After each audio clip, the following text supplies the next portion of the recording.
Well, hello there, YouTube. It's Ro here. Thank you for visiting You Grow Ro. If this is your first time, I hope you consider subscribing at the end of this video. If you've been here before, thank you so much for coming back. I appreciate you. Today, I am so excited to tell you about my top herbs for 2023. Now, this is not by no means a exhaustive list of the herbs that I currently use or even grow, but these are definitely the herbs that stand out to me and I get the most use out of and the most joy from. So stick around, find out what I got for you.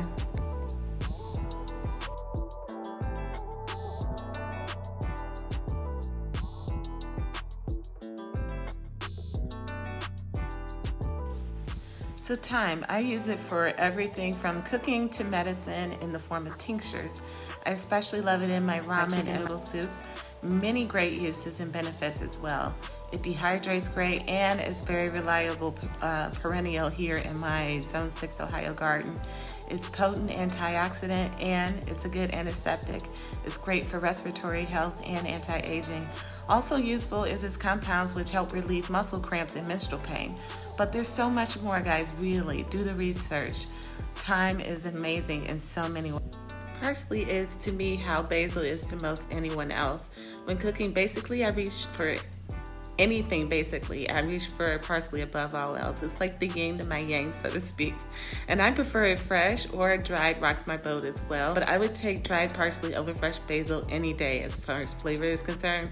Now I know I'm in a minority on this, but I don't care because my main use of parsley is culinary. But it does have some medicinal properties, namely relieving cramping pain, and it can be a diuretic. It also helps with flatulence along with other things.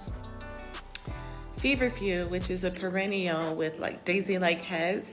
This is my first time growing it and already I'm loving it. At this moment, I have a tincture going that I'm making from it. I've also tried it fresh to see if the claims of it being a pain reliever were true, and I could say that I did feel it did provide some relief.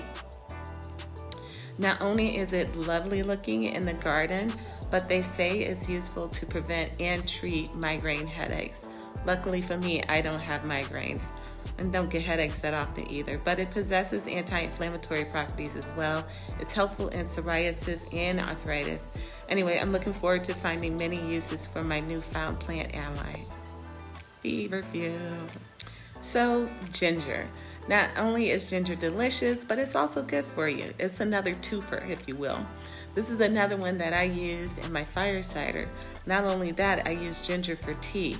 I dehydrate it, but you can also use it fresh. I use it when I have nausea during cold and flu season. I've got plans for using it to make a tincture to help for when I have bloating and flatulence and or cramps from you know what, when I'm surfing the crimson wave. So I'm looking forward to ginger being so much more important in my life. Can't forget garlic, but first of all, I didn't know whether garlic was an herb or a vegetable, but I did notice that garlic shows up in all of my herbal books, and so I determined it can be classified as. That said, I love me some garlic. It's obviously delicious in a culinary fashion, but did you know that it has medicinal properties as well? Yes. I've been using garlic medicinally for years. I put it in my fire cider.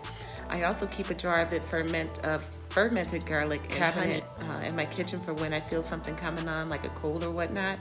As well as I keep some pickled garlic in the fridge that I use for cooking all the time.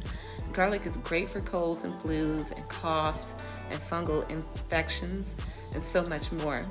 I remember being a child and I used to and my mom would use garlic to help me with that. And now that I know that I can grow it, this being my first year successfully doing that, there's no stopping. When I first planted lemon balm, I had wanted it because of how wonderful it smelled, but then I quickly learned that it made a wonderful tea and in regards to its medicinal properties. So I currently have a tincture going that I made from its fresh leaves, and that should be ready in about 4 weeks.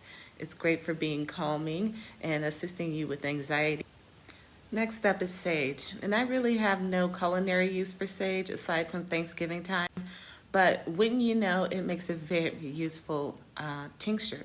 I first made it last year with my pineapple sage, and I still have a few bottles left, but I want some more because it worked just that good for me. And finally, mint. Mint is one of those herbs that has multiple applications. You can use it in cooking. There's lots of like Mediterranean dishes that use mint, and you can use mint in teas as well, fresh or dry. It makes a lovely addition to flavoring teas. You can also use it medicinally. For instance, I just recently did a video on making a chocolate mint tincture. You can check out that video if you're interested. It's a super easy process if you go and watch the video or if you already have. But because of all the wonderful uses and benefits for and to mint, it's one of my all-time favorites, and I will always grow it. All right, and then now I just want to finish up this video by switching gears a little bit. I'm just going to tell you a few herbs that I want to grow that I'm not currently growing right now. The first is culantro. Now, I do have a little small plant out there, but it is struggling, and I don't have the best of hopes for it. I'm going to start some more next year and try it again because I do love the flavor of cilantro, which apparently is a cousin to culantro. And so I want to get that going so that I have a perennial cilantro in my garden at all times. The other thing that I'm looking forward to getting going is echinacea. I bought a couple plants the first year that I moved here. None of them survived our winter. I'm going to try it again next year, but I'm going to get some bigger plants, spend some more money than what I spent this past time. And so I'm going to try to get those going. I do currently buy my echinacea, and that's stupid. Stop doing that. That's a goal of mine. And then finally, I want to see if I can get some lemongrass growing on the property.